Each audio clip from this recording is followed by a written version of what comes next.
जय हिंद दोस्तों, स्वागत है आपका अपना परिवार स्टडी पॉइंट में। यह video Bihar board class 10 polity social science का सॉल्यूशन चैप्टर फर्स्ट है, लोकतंत्र में सत्ता की साझेदारी से संबंधित है। पिछले वीडियो में आप लोगों ने हमें काफ़ी प्यार दिया है। आशा है कि इस वीडियो में भी आप लोग उसी तरह से प्यार बरसाएंगे। आज के वीडियो में सत्ता में साझेदारी से संबंधित जितने भी ऑब्जेक्टिव और सब्जेक्टिव क्वेश्चन बनते हैं उन सभी का सलूशन लेकर के हम इस वीडियो में आए हैं, जो आपके बुक में है।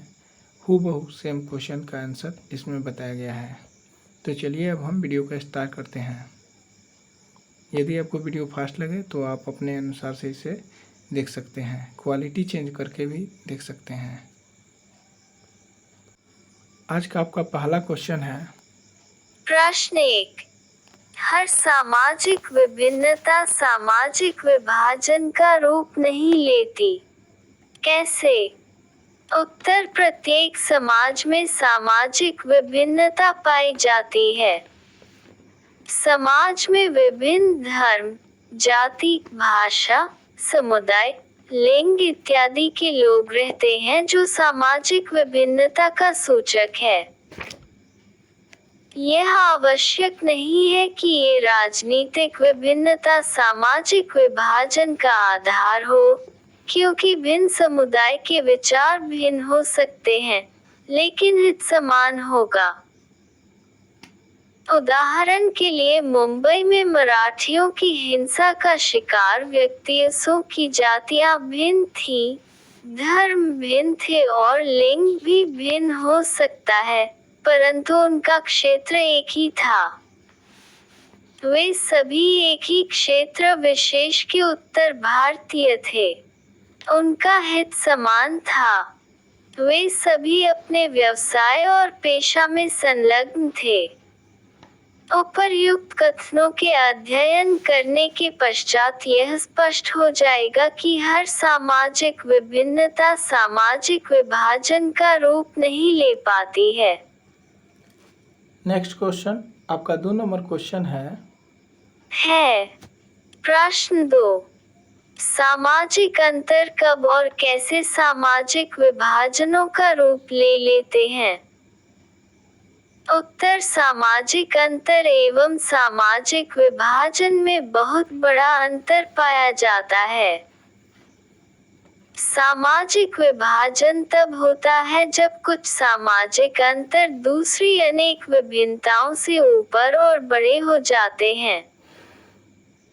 सवर्णों और दलितों का अंतर एक सामाजिक विभाजन है, क्योंकि दलित संपूर्ण देश में आमतौर पर गरीब, वंचित एवं बेघर हैं और भेदभाव के शिकार हैं, जबकि सवर्ण आमतौर पर संपन्न एवं सुविधायुक्त हैं।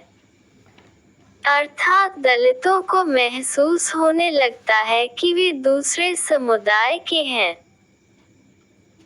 अतः हम कह सकते हैं कि जब एक तरह का सामाजिक अंतर अन्य अंतरों से ज्यादा महत्वपूर्ण बन जाता है और लोगों को यह महसूस होने लगता है कि वे दूसरे समुदाय के हैं, तो इससे सामाजिक विभाजन की स्थिति पैदा होती है।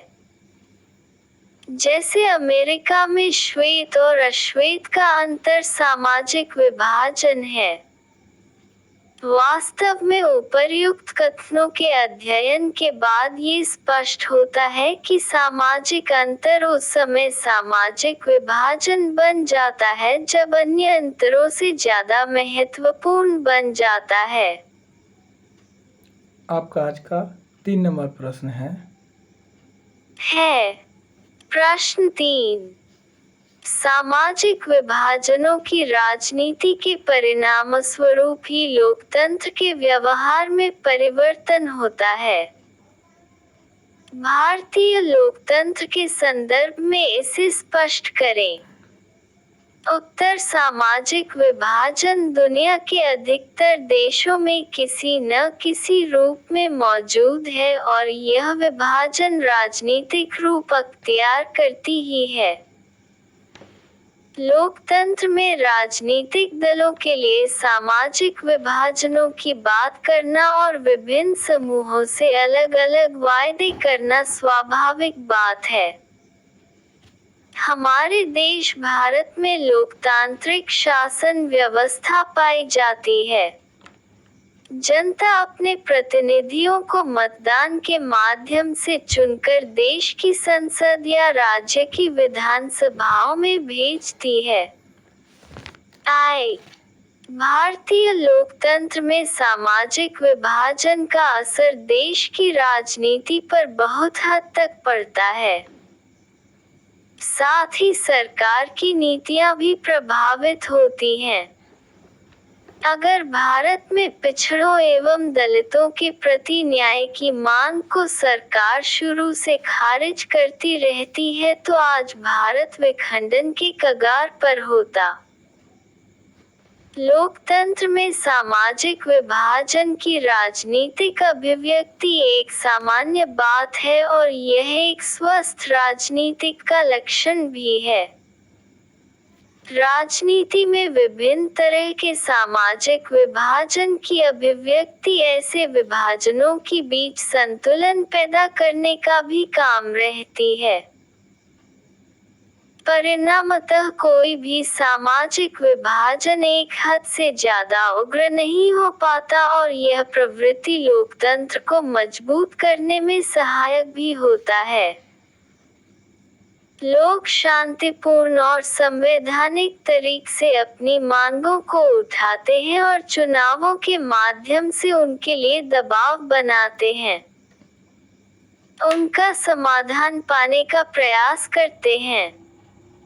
इस प्रकार यह स्पष्ट होता है कि सामाजिक विभाजन की राजनीति के फलस्वरूप भारतीय लोकतंत्र के व्यवहार में परिवर्तन होता है।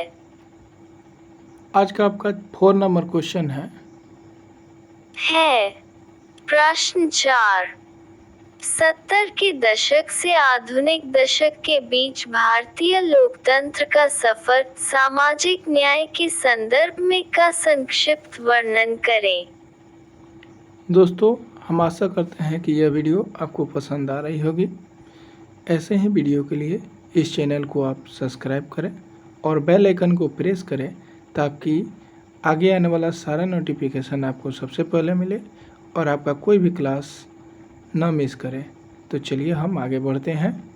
यदि आपको ये वीडियो फास्ट लग रही है तो आप अपने अनुसार इसे करके बार बार जितना बार चाहे उतना बार देख सकते हैं और आप इसे फेयर के रूप में लिख सकते हैं। लिख ही लीजिएगा तो आपके लिए बेहतर होगा। अगर नहीं भी लिखते हैं तो इसे कई बार आपको बार बार देखना पड़ेगा या फिर इसे सुन करके समझना पड़ेगा। चलिए आगे चलते हैं। करें।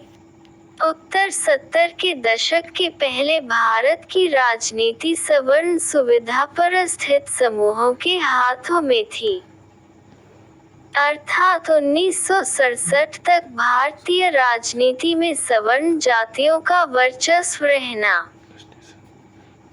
70 से 90 तक के दशक के बीच सवर्ण और मध्यम पिछड़े के उपरांत पिछड़ी जातियों का वर्चस्व तथा दलितों की जागृति की अवधारणाएं राजनीतिक गलियारों में उपस्थित दर्ज कराती रही और नीतियों को प्रभावित करती रही। भारतीय राजनीति के इस महामंथन में पिछड़े और दलितों का संघर्ष प्रभावी रहा। आधुनिक दशक के वर्षों में राजनीति का पलड़ा दलितों और महादलितों बिहार के संदर्भ में के पक्ष में झुकता दिखाई दे रहा है। सरकार की नीतियों के सभी परिदृश्यों में दलित न्याय की पहचान सबके केंद्र बिंदु का विषय बन गया है। आज का आपका 5 नंबर क्वेश्चन है प्रश्न 5। सामाजिक विभाजनों की राजनीति का परिणाम किन किन चीजों पर निर्भर करता है? उत्तर सामाजिक विभाजन की राजनीति 3 तत्वों पर निर्भर करती है जो निम्नलिखित हैं। 1. लोग अपनी पहचान स्व अस्तित्व तक ही सीमित रखना चाहते हैं, क्योंकि प्रत्येक मनुष्य में राष्ट्रीय चेतना के अलावा उपराष्ट्रीय या स्थानीय चेतना भी होती है। कोई एक घटना बाकी चेतनाओं की कीमत पर उग्र होने लगती है तो समाज में असंतुलन पैदा हो जाता है। भारत के संदर्भ में कहा जा सकता है कि जब तक बंगाल बंगालियों का, तमिलनाडु तमिलों का, महाराष्ट्र मराठियों का, आसाम असमियों का, गुजरात गुजरातियों की भावना का दमन नहीं होगा तब तक भारत की अखंडता, एकता तथा सामंजस्य खतरा में रहेगा। अतएव उचित यही है कि पहचान के लिए सभी चेतनाएं अपनी अपनी मर्यादा में रहें और एक दूसरे की सीमा में दखल न दें। सरल शब्दों में ये कह सकते हैं कि अगर लोग अपने बहुस्तरीय पहचान को राष्ट्रीय पहचान का हिस्सा मानते हैं तो कोई समस्या नहीं हो सकती। उदाहरण स्वरूप बेल्जियम के अधिकतर लोग खुद को बेल्जियाई, बेल्जियन ही मानते हैं, भले ही वे डच और जर्मन बोलते हैं। हमारे देश में भी ज्यादातर लोग अपनी पहचान को लेकर ऐसा ही नजरिया रखते हैं। भारत विभिन्नताओं का देश है, फिर भी सभी नागरिक सर्वप्रथम अपने को भारतीय मानते हैं। तभी तो हमारा देश अखंडता और एकता का प्रतीक है। 2. किसी समुदाय या क्षेत्र विशेष की मांगों को राजनीतिक दल कैसे उठा रहे हैं? संविधान के दायरे में आने वाली और दूसरे समुदायों को नुकसान न पहुंचाने वाली मांगों को मान लेना आसान है। 70 के दशक के पूर्व के राजनीतिक स्वरूप तथा 80 एवं 90 के दशक में राजनीति परिदृश्य में बदलाव हुआ और भारतीय समाज में सामंजस्य अभी तक बरकरार है। इसके विपरीत यूगोस्लाविया में विभिन्न समुदाय के नेताओं ने अपने जातीय समूहों की तरफ से ऐसी मांगें रखी कि जिन्हें एक देश की सीमा के अंदर पूरा करना संभव न था।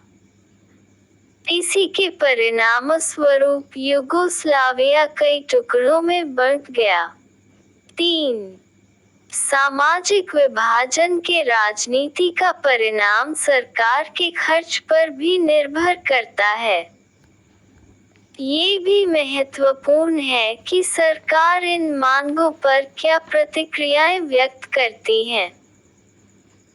अगर भारत में पिछड़ों एवं दलितों के प्रति न्याय की मांग को सरकार शुरू से ही खारिज रहती तो आज भारत बिखराव के कगार पर होता। लेकिन सरकार ने इनके सामाजिक न्याय को चिन्ह मानते हुए सत्ता में साझेदार बनाया और उनको देश की मुख्य धारा में जोड़ने का ईमानदारी से प्रयास किया। फलतः छोटे संघर्ष के बावजूद भी भारतीय समाज में समरसता और सामंजस्य स्थापित है। पुनः बेल्जियम में भी सभी समुदायों के हितों को सामुदायिक सरकार में उचित प्रतिनिधित्व दिया गया। परंतु श्रीलंका में राष्ट्रीय एकता के नाम पर तमिलों की न्यायपूर्ण मांगों को दबाया जा रहा है। ताकत के दम पर एकता बनाए रखने की कोशिश अक्सर विभाजन की ओर ले जाती है। आज का आपका 6 नंबर क्वेश्चन है। प्रश्न 6. सामाजिक विभाजनों को संभालने के संदर्भ में इनमें से कौन सा बयान लोकतांत्रिक व्यवस्था पर लागू नहीं होता? ऑप्शन के माध्यम से इसका उत्तर आप बताएंगे या लिखेंगे। होता। गत लोकतंत्र राजनीतिक प्रतिद्वंद्विता के चलते सामाजिक विभाजनों की छाया, रिफ्लेक्शन राजनीति पर भी पड़ता है। गत लोकतंत्र में विभिन्न समुदायों के लिए शांतिपूर्ण ढंग से अपनी शिकायतें जाहिर करना संभव है। गत लोकतंत्र सामाजिक विभाजनों को अकोमोडेट करने का सबसे अच्छा तरीका है। गत लोकतंत्र सामाजिक विभाजनों के आधार पर on the basis of social division समाज विखंडन डिसइंटीग्रेशन की ओर ले जाता है। उत्तरगत लोकतंत्र राजनीतिक प्रतिद्वंद्विता के चलते सामाजिक विभाजनों की छाया, रिफ्लेक्शन राजनीति पर भी पड़ता है। आज का आपका 7 नंबर प्रश्न होगा, यह भी ऑब्जेक्टिव के थ्रू ही है। प्रश्न 7, निम्नलिखित 3 बयानों पर विचार करें। जहां सामाजिक अंतर एक दूसरे से टकराते हैं, सोशल डिफरेंसेस ओवरलैप्स, वहां सामाजिक विभाजन होता है। ये संभव है एक व्यक्ति की कई पहचान मल्टीपल आइडेंटिटीज हो। सिर्फ भारत जैसे बड़े देशों में ही सामाजिक विभाजन होते हैं। इन बयानों में से कौन कौन से बयान सही हैं? आपका ऑप्शन है अ, क, ख और ग, ब के और ख, स, ख और ग, द सिर्फ ग। उत्तर ब के और ख। प्रश्न 8, निम्नलिखित व्यक्तियों में कौन लोकतंत्र में रंगभेद के विरोधी नहीं थे? किंग मार्टिन लूथर, ख महात्मा गांधी, ग ओलंपिक धावक टॉमी स्मिथ एवं जॉन कॉलिंस, घ चे गुडी। उत्तर क ओलंपिक धावक टॉमी स्मिथ एवं जॉन कॉलिंस। आज का आपका 9 नंबर क्वेश्चन है। कॉलिंस। प्रश्न 9, निम्नलिखित का मिलान करें। क पाकिस्तान, अ धर्मनिरपेक्ष, ख हिंदुस्तान, ब इस्लाम, ग इंग्लैंड, स प्रोटेस्टेंट। उत्तर क ब ख अ क स।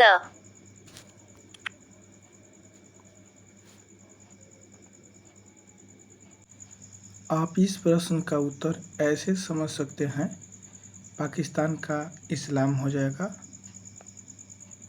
धर्मनिरपेक्ष देश हिंदुस्तान हो जाएगा और प्रोटेस्टेंट जो है वो इंग्लैंड में जाके मिल जाएगा। इस प्रश्न को हमने सीधे सीधे मिला दिया है, आप इसे अब समझ ही सकते हैं। आज का आपका 10 नंबर प्रश्न है।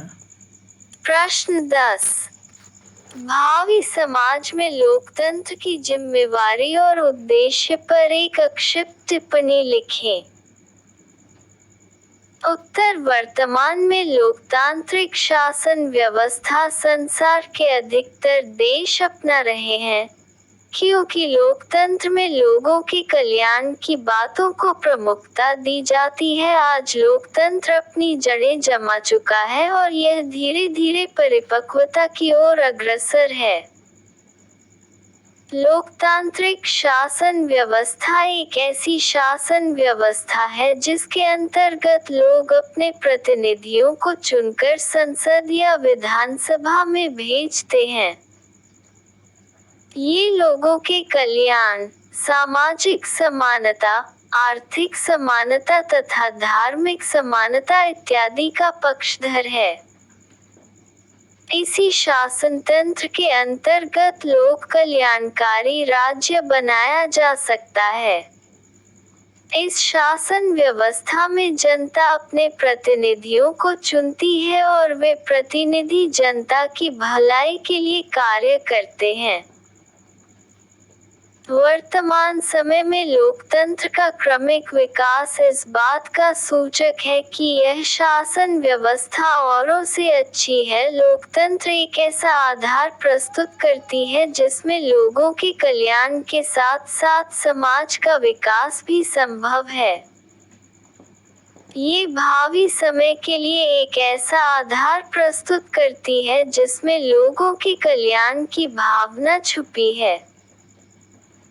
लोकतंत्र का दीर्घकालीन उद्देश्य है एक कल्याणकारी राज्य की स्थापना करना जिसमें आम लोग का विकास, आर्थिक समानता, धार्मिक समानता एवं सामाजिक समानता निहित होती है। इस प्रकार लोकतंत्र भावी समाज के लिए जिम्मेवारीपूर्ण कार्य करता है। प्रश्न 11। भारत में किस तरह जातिगत असमानताएं जारी हैं? उत्तर, भारत में भिन्न जाति के लोग रहते हैं, चाहे वे किसी धर्म से संबंध रखते हों। यहाँ जातिगत विशेषताएं पाई जाती हैं, क्योंकि भारत विविधताओं का देश है। दुनिया भर के सभी समाज में सामाजिक असमानताएं और श्रम विभाजन पर आधारित समुदाय विद्यमान है। भारत इससे अछूता नहीं है। भारत की तरह दूसरे देशों में भी पेशा का आधार वंशानुगत है। पेशा एक पीढ़ी से दूसरे पीढ़ी में स्वयं ही चला आता है। पेशे पर आधारित सामुदायिक व्यवस्था ही जाति कहलाती है। ये व्यवस्था जब स्थायी हो जाती है तो श्रम विभाजन का अतिवादी रूप कहलाता है, जिसे हम जाति के नाम से पुकारने लगते हैं। यह एक खास अर्थ में समाज में दूसरे समुदाय से भिन्न हो जाता है। इस प्रकार के वंशानुगत पेशा पर आधारित समुदाय, जिसे हम जाति कहते हैं, की स्वीकृति रीति रिवाज से भी हो जाती है। इनकी पहचान एक अलग समुदाय के रूप में होती है और इस समुदाय के सभी व्यक्तियों की एक या मिलती जुलती पेशा होती है।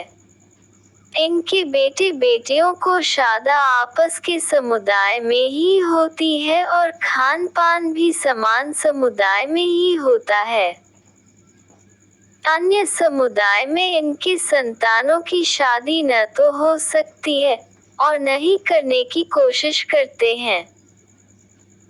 महत्वपूर्ण पारिवारिक आयोजन और सामुदायिक आयोजन में अपने समुदाय के साथ एक पांत में बैठकर भोजन करते हैं। कहीं कहीं तो ऐसा देखा गया है कि अगर एक समुदाय के बेटा या बेटी दूसरे समुदाय के बेटा या बेटी से शादी कर लेते हैं तो उसे पांत से काट दिया जाता है। अपने समुदाय से हटकर दूसरे समुदाय में वैवाहिक संबंध बनाने वाले परिवार को समुदाय से निष्कासित भी कर दिया जाता है। प्रश्न 12। क्यों सिर्फ जाति के आधार पर भारत में चुनावी नतीजे तय नहीं हो सकते? इसके दो कारण बतावें। उत्तर, किसी भी निर्वाचन क्षेत्र का गठन इस प्रकार नहीं किया गया है कि उसमें मात्र एक जाति के मतदाता रहें। ऐसा हो सकता है कि एक जाति के मतदाता की संख्या अधिक हो सकती है, परंतु दूसरे जाति के मतदाता भी निर्णायक भूमिका निभाते हैं। अतएव हर पार्टी एक या एक से अधिक जाति के लोगों का भरोसा करना चाहता है। अगर जातीय भावना स्थायी और अटूट होती तो जातीय गोलबंदी पर सत्ता में आने वाली पार्टी की कभी हार नहीं होती है। यह माना जा सकता है कि क्षेत्रीय पार्टियां जातीय गुटों से संबंध बनाकर सत्ता में आ जाए, परंतु अखिल भारतीय चेहरा पाने के लिए जाति विहीन सांप्रदायिकता के परे विचार रखना आवश्यक होगा। आज का आपका 13 नंबर प्रश्न होगा। प्रश्न 13।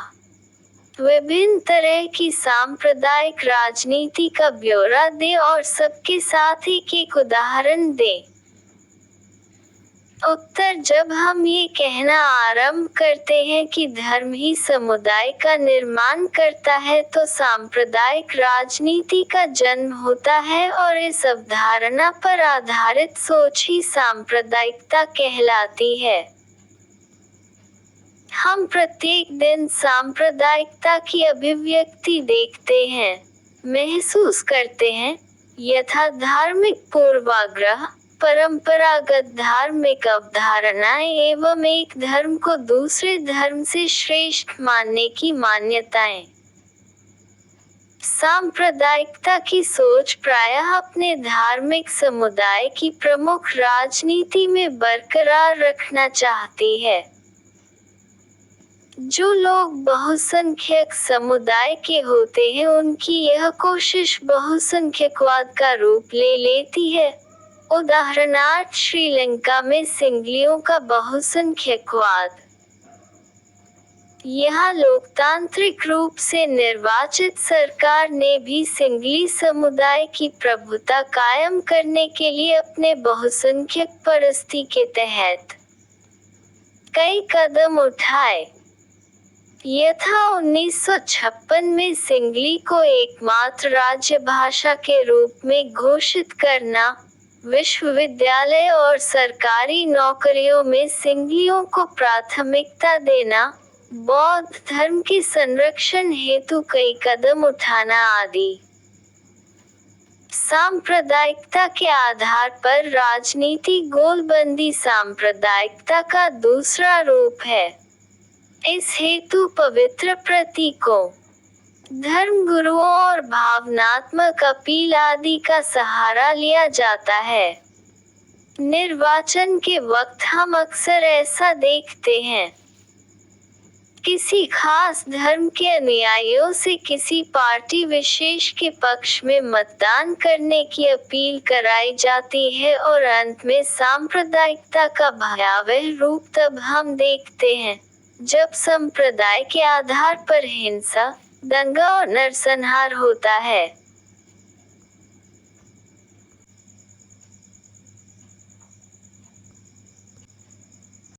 विभाजन के समय हमने इस त्रासदी को झेला है। आजादी के बाद भी कई जगहों पर बड़े पैमाने पर सांप्रदायिक हिंसा हुई है। उदाहरण नोआखली में भयावह सांप्रदायिक दंगे हुए। प्रश्न 14। जीवन के विभिन्न पहलुओं का जिक्र कर जिसमें भारत में स्त्रियों के साथ भेदभाव है या वे कमजोर स्थिति में हैं। उत्तर। भारत एक विकासशील देश है। यहाँ स्त्रियों की स्थिति उतनी बेहतर नहीं है जितना एक विकसित देश में होती है।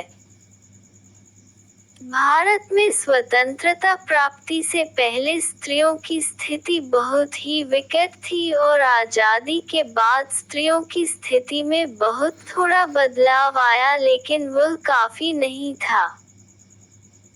अगर वर्तमान परिदृश्य में देखा जाए तो भारत में स्त्रियों की स्थिति में सुधार हुआ है, परंतु उनके सुधार के लिए बहुत कुछ किया जाना शेष है। उंगली से दाहिनी ओर इशारा। भारत में समय समय पर महिलाओं ने अपनी स्थिति को सुधारने के लिए या जागृति लाने के लिए समय समय पर आंदोलन किया। पुरुषों के बराबर दर्जा पाने के लिए गोलबंद होना आरंभ किया। सार्वजनिक भवन के विभिन्न क्षेत्र पुरुष के कब्जे में है। यद्यपि मनुष्य जाति की आबादी में महिलाओं का हिस्सा आया है। आज महिलाएं वैज्ञानिक, डॉक्टर, इंजीनियर, प्रबंधक, कॉलेज और विश्वविद्यालय शिक्षक इत्यादि पेशे में दिखाई पड़ती है, परंतु हमारे देश में महिलाओं की तस्वीर अभी भी उतनी संतोषजनक नहीं है। अभी भी महिलाओं के साथ कई तरह के भेदभाव होते हैं। इस बात का संकेत निम्नलिखित तथ्यों से हमें प्राप्त होता है।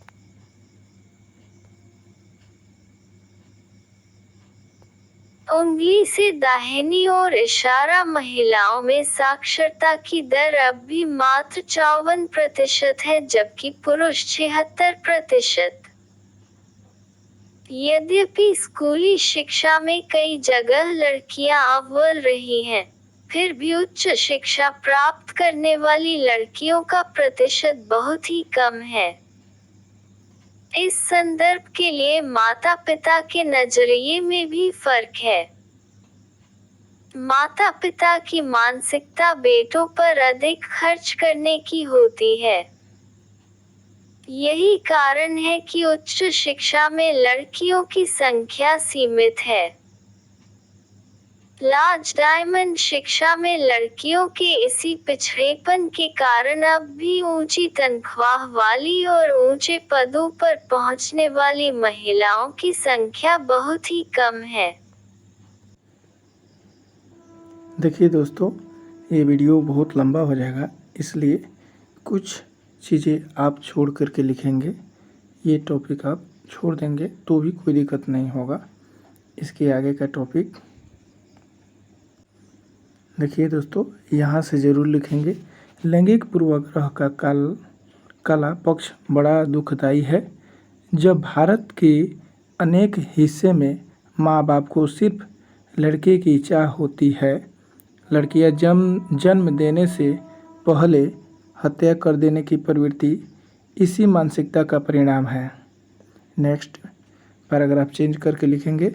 उपयुक्त तत्वों के अध्ययन से यह स्पष्ट होता है कि भारत में स्त्रियों की स्थिति कमजोर है, उनके साथ भेदभाव किया जाता है।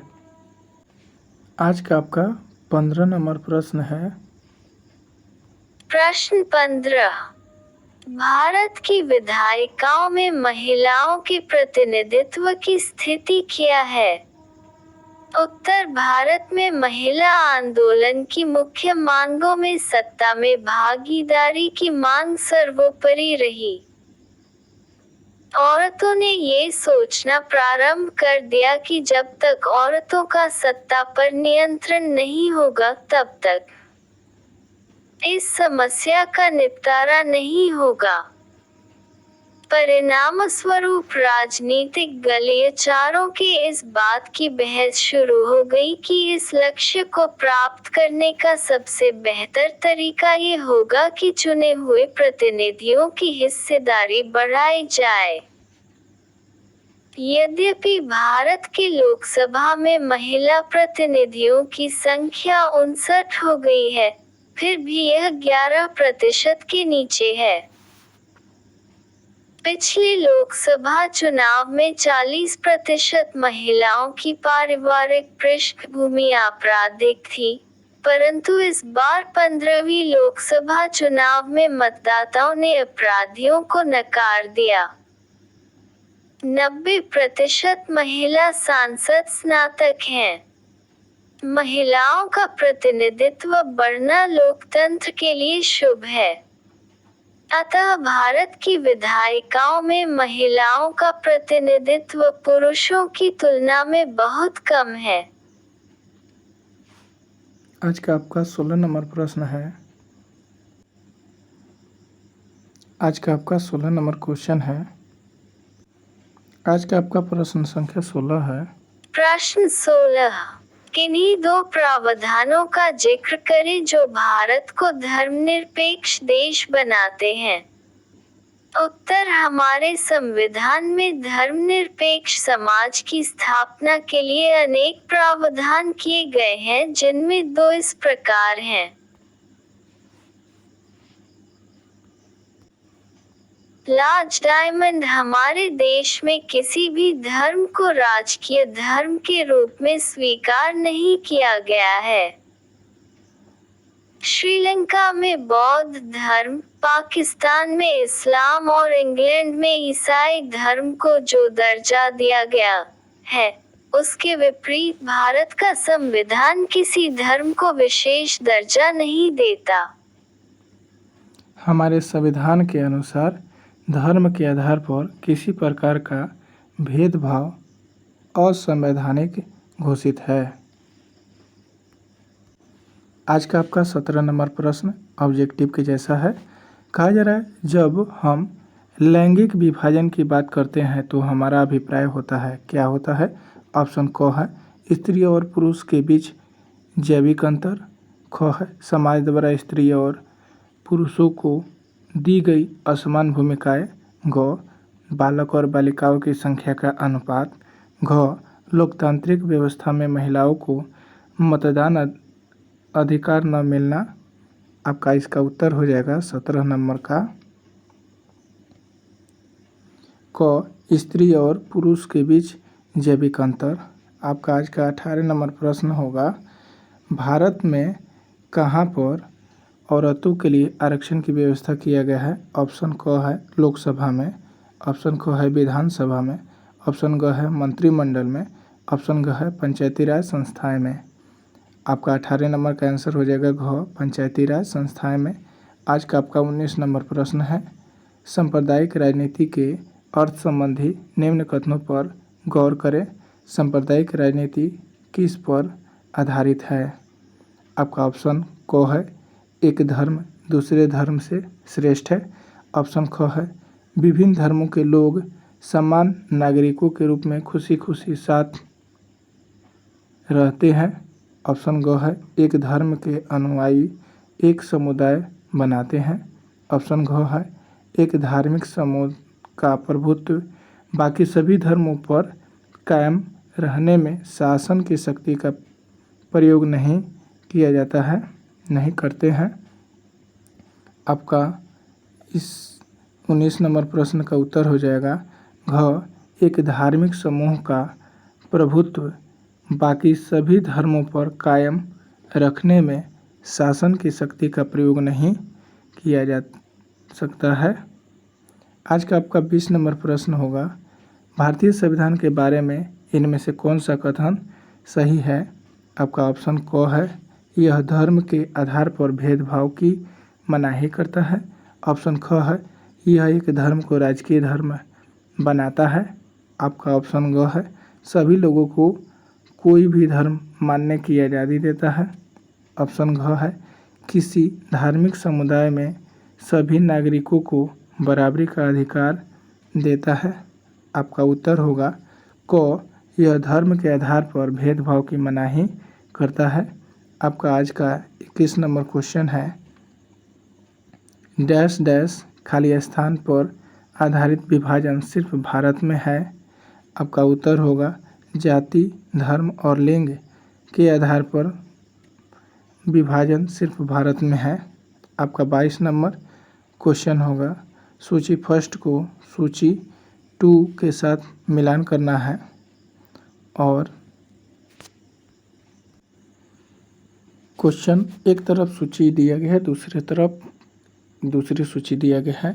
पहला है आपका अधिकार और अवसरों के मामले में स्त्री और पुरुषों की बराबरी मानने वाला व्यक्ति, दूसरा है धर्म को समुदाय का मुख्य आधार मानने वाला व्यक्ति, तीसरा है जाति को समुदाय का मुख्य आधार मानने वाला व्यक्ति, चौथा है व्यक्ति के बीच धार्मिक आस्था के आधार पर भेदभाव न करने वाला व्यक्ति। आपका इधर सूची 2 है जिसमें मिलान करना है। क में है सांप्रदायिक, ख में है नागरिकवाद व्यक्ति, ग में है धर्मनिरपेक्ष और घ में है जातिवाद। और आपका उत्तर यहाँ पे दिया गया है। आपका उत्तर हो जाएगा 1 का ख, 2 का क और 3 का ग और 4 का यहाँ पे 4 का दोस्तों यहाँ पे 3 का हो जाएगा घ, 3 का आपका घ आंसर होगा 3 नंबर का, और 4 नंबर का आपका आंसर हो जाएगा धर्मनिरपेक्ष। यानी 4 का जो क्वेश्चन कर रहा है, व्यक्ति के बीच धार्मिक आस्था के आधार पर भेदभाव न करने वाला व्यक्ति धर्मनिरपेक्षता कहलाता है। यानी कि आपका यहाँ पे जो 3 का ग लिखा है यहाँ पे घ हो जाएगा, 3 का घ हो जाएगा, ये ध्यान रखेंगे आप। और 4 का आपका ग हो जाएगा, 4 का ग हो जाएगा, 4 का यहाँ से आप मिला सकते हैं ग में। चलिए दोस्तों, हम आशा करते हैं कि यह वीडियो आपको हेल्पफुल लगी होगी। ऐसे ही वीडियो के लिए इस चैनल पे अगर आए हैं तो ज़रूर इसे सब्सक्राइब करेंगे और बेल आइकन को प्रेस करेंगे ताकि आगे आने वाला नोटिफिकेशन आपको मिल जाए और आपका कोई भी क्लास मिस न करे। इस वीडियो को छोड़ने से पहले हम एक बात ज़रूर कहना चाहेंगे कि यदि आप 10th क्लास से संबंधित हैं तो इस चैनल को ज़रूर सब्सक्राइब करेंगे और बेल आइकन को दबाना ना भूलेंगे ताकि आगे आने वाला हर क्लास का नोटिफिकेशन मिले। और यदि दूसरे क्लास से हैं तो उससे भी क्लास को शेयर करें हमसे, और जिस भी सब्जेक्ट में आपको प्रॉब्लम होती है वह अपना सब्जेक्ट शेयर करें, बताएं कि इसका वीडियो बना दिया जाए तो मैं उसका वीडियो भी बना दूंगा या फिर बनाने का प्रयास ज़रूर करूंगा। चलिए फिर मिलते हैं नेक्स्ट वीडियो में। वीडियो देखने के लिए धन्यवाद, थैंक्स फॉर वाचिंग। फिर मिलते हैं नेक्स्ट वीडियो में, तब तक के लिए खुश रहिए, बेस्ट ऑफ लक, धन्यवाद।